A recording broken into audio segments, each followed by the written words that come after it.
Le chargeur Gensace IMARS 3 est livré dans une boîte rectangle du plus bel effet, dans toute sa simplicité écologique et biologique. À l'intérieur du colis, vous trouverez évidemment le chargeur, ainsi que les cordons de charge, plaquettes de décharge, notices d'utilisation. Cette notice est disponible en allemand et en anglais, puisque celui-ci vient directement de chez Gensace en Allemagne. Et il faudra s'assurer que dans les boutiques françaises, vous l'obtiendrez bien avec la notice française. C'est chiant les mecs, hein. Vous avez vu ça comme c'est con quand tu fais un truc professionnellement. C'est pas compliqué comme ça. N'importe quoi. Là, mais je te foutrais moi des boîtes rectangles. Alors, le chargeur. On l'a déjà unboxé sur une vidéo précédente. Si tu l'as loupé, c'est ta faute. Tu remontes de quelques jours, tu la trouves. Si tu la trouves pas, tant pis pour toi. C'est pas dur de mettre sur Google RC Garage 68 chargeur Gensace par exemple et tu trouveras pas parce que c'était pas le titre de la vidéo. Je suis terriblement infernal. Alors, déjà le nom, il est un peu rigolo. IMARS, ils ont fait le 1, le 2, le 3, tout ça en quelques mois. Et le 3 n'est pas plus évolué que le 2 ou le 1. Le 1 avec quelques problèmes de refroidissement, chauffé à bord. Il avait une coupure thermique à 105 degrés et il est arrivé à cette coupure thermique. Le 2 est le plus évolué en fait et le 3 le plus simple. Ça vaut 35 €. Pour moi, c'est fortement un IMAX B8, ce chargeur Gensace. Mais il est complet. Pour 35 €, tu as tout. Il est livré avec un cordon. Il prend de 110 à 220 volts. Donc selon le pays où tu es, il te faudra l'adaptateur ou pas. Ou selon où tu le commandes, il sera livré avec ou pas. Il a un petit pied amovible parce que comme ça, il peut mieux ventiler. Tout simplement. Une petite ouverture de ventilation ici. Mais quand il est posé à plat, alors ils te disent, si les petits pieds, pardon, te... Ouh, alors, ça, bah, dit n'importe quoi. N'importe quoi. Donc, ils ont 4 patins en caoutchouc. Quand il est posé sur une surface plane, il a donc suffisamment de place pour laisser passer de l'air. Et ils te disent absolument, par contre, si tu l'utilises sur une surface non plane, si tu es en extérieur, avec du 220 en extérieur, hein, tout le monde a un transfo dans la voiture, ou sur ton pad de quand tu es dehors sur le circuit. Voilà, bravo. Quand tu es dehors sur le circuit et que tu n'as pas forcément une surface plane, vaut mieux le relever. Ce machin a 12 mémoires de batterie. Alors, il ne reconnaît pas la batterie que tu vas brancher sur la mémoire, c'est juste que tu peux mémoriser 12 choses différentes. Tu peux te faire une mémoire pour l'NIMH, pour de ta radio et de ta réception ou autre, pour du lithium-fer, ou les 12 pour du LiPo, les 12 pour du NIMH, comme tu veux. Simplement, tu peux en faire une, donc une mémoire pour le 4S, une mémoire pour le 3S, une pour le 6S, si tu as plusieurs types de batteries, et que tu as, comme moi par exemple, moi j'ai plusieurs 4S Gensace Bashing qui sont identiques, j'ai plusieurs 2S qui sont identiques, plusieurs 3S identiques, plusieurs 6S identiques. Donc il me faut 4 mémoires pour me servir de toutes ces batteries. 4. J'ai zoomé, ça passe plus. Si. Comme ça passe. 4. Quoi? Non, c'était pas pour le unliker. Et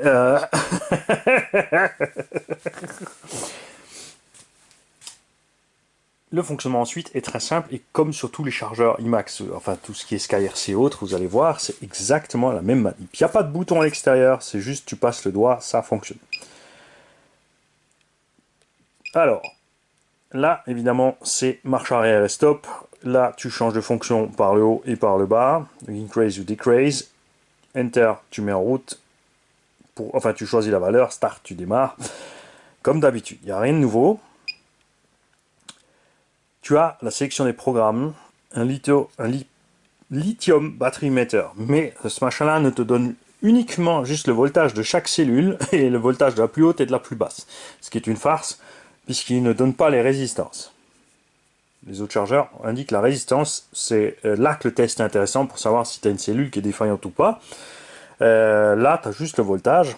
Bon, c'est la même indication que tu as pendant la charge, donc pour moi cette phase est inutile et une farce. Là, tu programmes ton chargeur.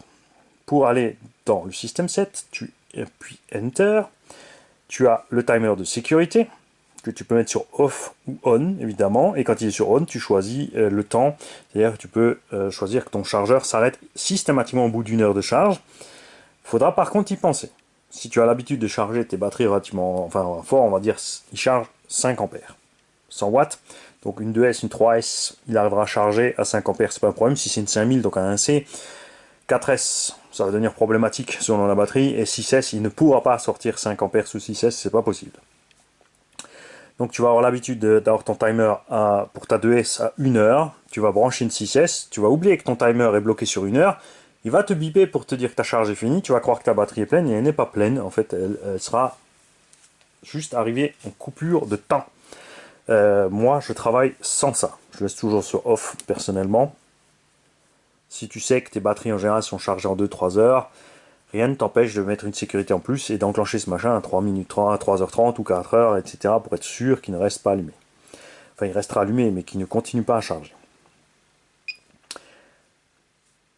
Pour changer de off ou on, tu appuies Enter, ensuite plus ou moins. Enfin là, ça marche dans les deux sens. Ouais, ça marche dans les deux sens. Pour valider la fonction, tu réappuies Enter, ça passe dans le temps. Si tu appuies encore une fois Enter, tu passes cette fonction-là et tu peux passer à la suivante.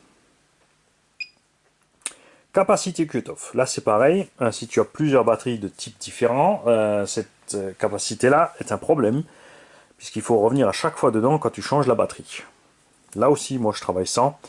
C'est vrai que si tu n'as qu'un type de batterie et c'est toutes les mêmes à 5000, tu mets 5000, ça s'arrête à 5000. Moi, j'ai du 4008, du 5000, du 5002, du 8000, du 6750, etc., etc. Donc, c'est pas pratique du tout. C'est pour ça que beaucoup de nouveaux chargeurs ont cette capacité qui s'affiche au moment de choisir quand tu es dans ta batterie pour lancer la charge. Tu choisis la capacité de la batterie à ce moment-là et il adapte le courant de charge que tu pourras ensuite diminuer ou augmenter indépendamment quand même de ta capacité. Lui, il ne le fait pas, c'est d'office au départ. C'est aussi quelque chose de typique du IMAX B6. Je suis allé trop vite. On va bien.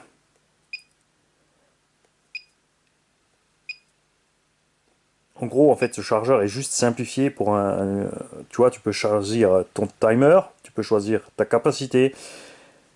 La fonction suivante, c'est est-ce que tu veux que ça bip quand tu appuies sur les touches? Est-ce que tu veux que ça buzz quand il a fini, quand il a une erreur ou n'importe quoi? Test mode, c'est pas pour toi, tu touches à ton tu. C'est uniquement pour le développeur. Et je déteste les trucs tactiles. T'as des gros dos de mécano, trucs tactiles. Ça, c'est la version parce que tu peux relier ton chargeur au PC et lui faire un update. Quand ils vont faire des modifications ou pas, je ne sais pas si c'est prévu, on verra bien. A priori, comme il n'a pas de soucis ce chargeur, ni de chauffe ni de performance, il n'y a aucune raison qu'il fasse une update. C'est possible, peut-être que si tout le monde demande pourquoi il n'y a pas la résistance, s'ils peuvent le faire, qu'ils nous fassent une update sur le check des résistances, mais on n'en sait rien.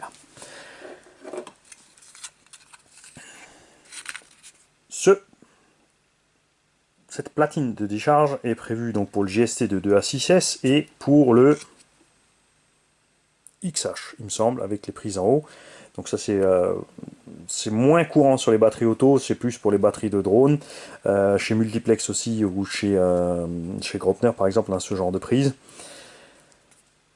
Il existe une nouvelle plaquette chez Gensace qui est sécurisée en plus pendant la charge. Pour ceux qui veulent vraiment sécuriser la totale. Le chargeur est relativement lourd, je trouve personnellement par rapport aux autres versions, parce qu'il est tout simplement équipé d'un système de refroidissement différent à l'intérieur, ce qui lui permet justement d'être plus sûr sur la charge, il chauffe moins. Évidemment, c'est pas le genre de truc que tu laisses dehors au soleil pour charger, il a une sonde de température intérieure, donc il peut se mettre en sécurité tout seul, il peut diminuer la capacité de charge si besoin. C'est donc un chargeur très simple et non un chargeur très poussé. C'est exactement l'inverse de tous ces derniers chargeurs qui nous sortent en ce moment de partout, qui ont des fonctions sans arrêt, des nouvelles fonctions, des nouvelles choses et tout. Là, on est revenu sur une base simple. Donc quand tu veux charger, puisque c'est la base de ce chargeur, au départ, la plupart des chargeurs, quand tu les reçois, ont le timer enclenché, la capacité enclenchée. Là, ils ont la bonne idée de tout mettre off, comme ça le débutant n'aura pas déjà de soucis à ce niveau-là. De batterie pas chargée parce qu'il a mis une capacité trop basse. Si tu mets une capacité trop haute, il se passe rien, puisque le chargeur de toute façon stoppe quand la batterie est pleine, puisqu'il mesure la résistance à la charge, c'est ce qu'il fait arrêter. C'est pas parce que tu mets 10 000 qu'il va charger ta batterie à 10 000, il va couper avant. Même dans le cas des NIMH, puisque tu as le delta peak, donc à un moment ta batterie va saturer, ça va couper. Bon, enfin là, il faudra se méfier quand même, et je conseille aussi sur les NIMH et toutes ces batteries-là d'utiliser la sonde de température en option, qui sera évidemment la même que pour tous les SkyRC, normalement, a priori, a fortiori, s'il en a une. Il n'a pas la sonde de température, donc tu peux pas la mettre. Il a une prise sortie USB jusqu'à 2,4 ampères pour ceux qui veulent charger évidemment sur le terrain leur smartphone, parce qu'ils ont besoin du smartphone pour régler les varios, pour avoir sur les nouvelles radios qui ont des batteries lithium polymère dedans, parce qu'elles ont l'écran tactile et qu'elles peuvent aller sur le net pour aller voir les notifs, les trucs de réglage et se charger sur elles-mêmes, donc les, euh, les programmes justement pour charger les varios, etc. Donc ça tu peux faire. Bon, tu peux utiliser ça à la maison pour charger tes affaires. Par contre, fais gaffe. Quand tu utilises la charge USB, fais bien gaffe à l'appareil que tu charges. C'est pas parce que tu peux sortir 2,4 ici que toutes les batteries que tu vas charger avec pourront encaisser ça. Il faut se méfier. Il y a des batteries pour les appareils électroniques qui en nécessitent absolument des charges lentes à 0,5 A, 0,6, 0,7. Etc. Donc ne fais pas n'importe quoi, ne branche pas n'importe quoi sur ce chargeur par la sortie USB, n'y balance pas 2,4 d'office juste parce que tu te dis que ça va être chargé vite fait. Ça, c'est le meilleur moyen d'avoir un problème. Donc, quand tu veux charger une batterie, tu as comme toujours plusieurs modes. Et c'est là qu'il y a une petite modification qui me paraissait un peu bizarre au début. Et tout comme les 12 mémoires possibles, ce n'est pas mentionné dans la notice, ou alors je ne l'ai vraiment pas trouvé. C'est même pas mentionné sur le site non plus. Et je vais te les montrer. Regarde, quand tu veux charger ta batterie, moi j'ai l'habitude de charger mes batteries en équilibrage. Donc je vais toujours sur celle balance ou équilibrage pour charger mes batteries. Donc de toute façon, il équilibre quoi qu'il arrive toutes mes cellules à chaque fois. Sur ce chargeur, si tu te mets en balance, bouge pas, je vais te récupérer une petite batterie. Comme d'habitude, Mali n'a pas prévu son truc, évidemment. J'arrive. Voilà, hop. Je vais y charger n'importe quelle batterie, entre une petite 3S. Voilà. Donc là, j'ai branché une petite 3S. Si tu te mets en balance, tu charges. Déjà là, tu vois, elle est sélectionnée à 5 ampères sur une 6S. Là, on a une 2200. Tu veux modifier quoi que ce soit là-dessus, tu appuies donc Enter. Là, tu peux changer ta mémoire. Si tu as fait des mémoires, évidemment. Bon, tu restes dessus, tu t'affoles pas. Voilà, une douceur, Mani. Lipo, NiMH, nickel cadmium, etc. Ce que tu veux. Charge. Donc là, on me dit, moi je suis habitué à mettre en balance. Celle balance, voilà. Ensuite, tu sélectionnes l'ampérage. Bon, tu mets ce que tu veux, hein. Là, on va mettre à 1C, 2,2. Le voltage. C'est une 3S, tu mets 3S. De toute façon, si tu mets 2S, il ne se passe rien, il va se mettre en défaut. Si tu mets 4S, il va se mettre en défaut. Si tu sélectionnes une puissance de charge trop élevée ici, tu vas forcément, ça va faire du mal à la batterie parce que tu vas lui balancer trop de courant dessus si elle ne peut pas encaisser ça. Moi perso, je charge en général à 1 ampère, pas 1 C mais 1 ampère, et puis je laisse faire la nuit son travail dans le sac de charge LiPo, évidemment sur une surface qui ne brûle pas, avec un détecteur au-dessus et un disjoncteur séparé sur la prise avec un différentiel. C'est-à-dire à moindre vacillation de milliampères qui arrive sur la multiprise ou sur le chargeur, ça coupe, t'es tranquille. Pour mettre en route, comme toujours, tu restes dessus. Il check la batterie, il te demande de confirmer si c'est bien une 3S, tu confirmes, il se met en route. Là, comme sur tous les IMAX, bon super, là c'est déjà fait, faut que je prenne une batterie vide.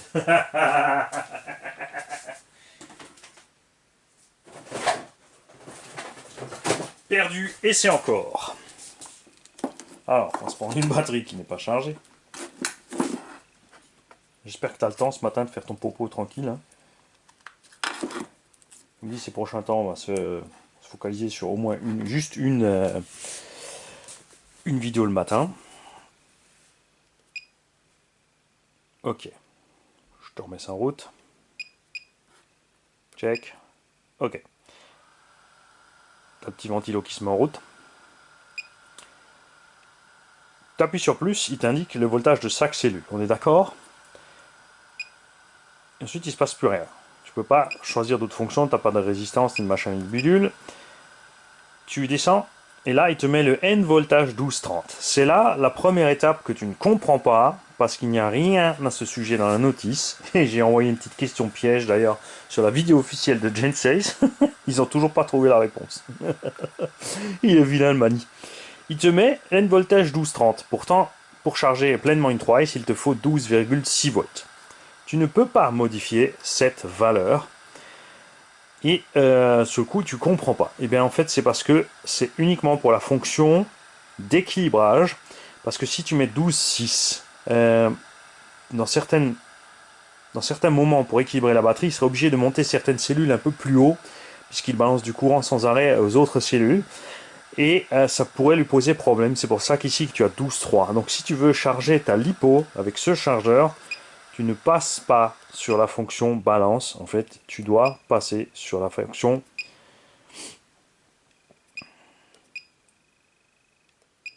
charge. Donc, mémoire numéro 1, lipo, ok. Et là, tu vas sur pas storage, pas sur discharge, mais sur charge. Et quand tu vas sur charge, quand tu mets en route et que tu restes dessus,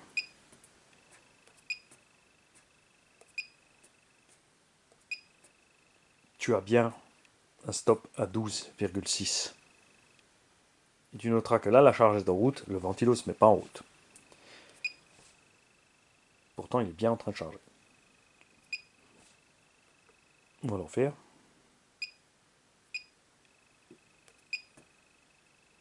Voilà. Tu vois?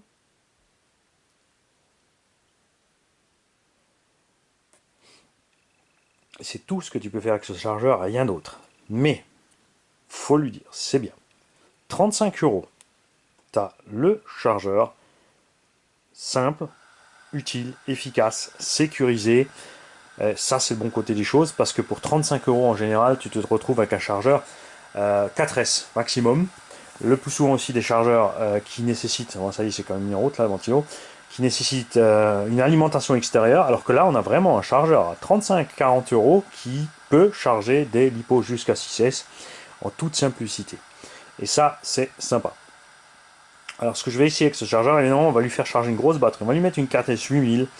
On va lui mettre 5 ampères sur la tronche. Et on va charger à fond. Ou on va mettre une 6S avec 5 ampères. Pour le provoquer niveau température pour voir. Parce qu'il faut dire que tu vois, c'est vraiment super méga compact. C'est un tout petit orifice ici pour le ventilo. Mais ils te garantissent qu'avec le système de refroidissement qu'ils ont mis dedans, ça pose pas de problème. Nous allons donc tester ça. C'est rien de révolutionnaire. Je le répète, c'est un chargeur simple qui a des sécurités de base, qui est bien fait. Ils m'ont dit qu'il n'y aura pas le problème parce que quand ils m'ont proposé ce chargeur, puisqu'ils nous l'ont mis à disposition, j'ai reconnu évidemment la manip. Je suis allé vite voir sur le net comment il fonctionne et je leur ai dit mais c'est un IMAX B6 ou B8, je veux dire, tu vois, avec 100 ampères. Non, le B8 c'était 80 watts, donc ça serait un B10, allez, IMAX B10 avec 100 watts. C'est un simple, c'est le même système d'exploitation et tout. Sachant que l'autre avait des problèmes de chauffe ou de justement de transfo intérieur qui grille. Et ils m'ont dit non, justement c'est pour ça qu'ils ont fait ça. Je peux pas vous dire pour l'instant s'il est mieux ou pas. On a bien l'impression que c'est bien meilleur que l'IMAX B8 et que tous ces énièmes rebadges. Mais je le saurai uniquement quand j'aurai vraiment fait forcer ce petit chargeur sur une grosse batterie. Avant, pas. Et pour l'instant mes batteries sont pleines, j'ai pas encore eu le temps d'aller rouler, donc vous allez attendre aussi. C'est comme ça. Les mecs, c'est bien manié. Regarde, hop là, t'as vu, c'est bien mes petits doigts à moi. Hein. Donc je vous souhaite à tous une belle journée, bon fin de crotte, et à demain.